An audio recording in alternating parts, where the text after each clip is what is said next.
Sir, since malinaw at matibay po pala yung sandigan kung bakit nyo ginawa ito, would you seek audience with Senator Ping as the new Blue Ribbon Chair para po makiusap or paliwanag sa kanya ba't kailangan maging state witness yung Discayas?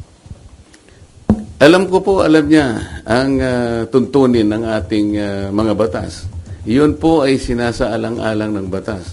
Hindi po ako naniniwala na hindi nila alam. Babasahin lang po nila yung Republic Act 6981.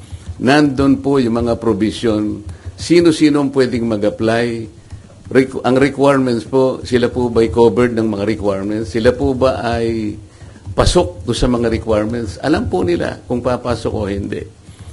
Hindi ko na kailangang makipag-usap. Kung kinakailangan, bakit hindi? Ngunit, baka mamaya sinasabi nila, may pinagtatanggol na naman ako. Ang dapat po niyong mapansin ay ganito. Bakit po nila ginadjudge yung sworn statement? Wala pong sino sa amin ang pwedeng mag-judge. Not even the Senate President. Ako nga pwede akong magsabi na baka siya yung may pagkukulang ba't niya ginadjudge. Sapagkat alam ko yung mga Diskaya, kalaban ng pamangkin niya sa politika. Meron akong babanggitin sa inyo na mga ibang pangungusap na ginawa niya na kailangan po nating linawin din. Kaya ito ang dahilan kung bakit ko kayo pinatawag sa isang press con. Ito po mula sa ANC Head Start. Interview ni Ms. Karen Davila about the Blue Ribbon Chairman being a lawyer. Sabi po ni Senate President Soto, there is no such thing as a rule, dapat abogado yon. Abogado ka nga, di ka naman magaling mag-imbestiga, di ba? Chuckles, nakalagay.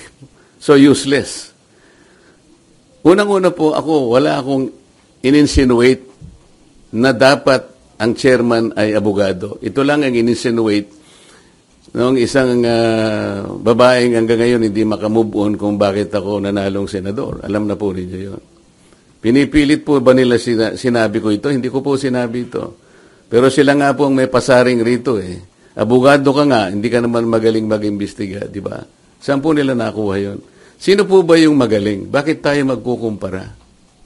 Ito pa po sinabi niya, September 10, 2025, sa totoo lang, 1PH, Joe Francisco, Checky Vergel, Cheryl Cosim, SP Soto, may suspetsa na kami na inedit yung affidavit ng Diskaya.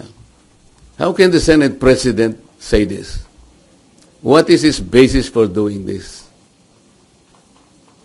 This is a serious charge. Sino po ang nag-edit? Ako po ba pinatutungkulan niya?